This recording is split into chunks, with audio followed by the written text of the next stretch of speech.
unveiling the mysteries of the Quadrantid meteor shower. Night falls, eyes lift, and a spectacle begins.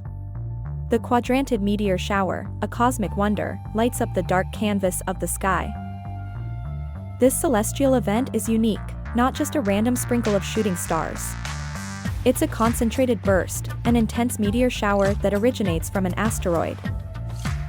Named after Quadrans Muralis, a now extinct constellation, the Quadrantids blaze their trail across our skies shortly after the new year, a celestial kickoff to another earthly rotation.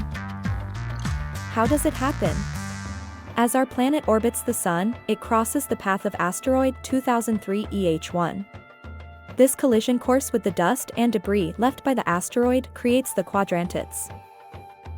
Why are the Quadrantids so intense? They have a narrow peak. While other meteor showers last for days, the Quadrantids' peak lasts only a few hours, but with high meteor numbers. Despite its brevity, the Quadrantid meteor shower offers a show unlike any other.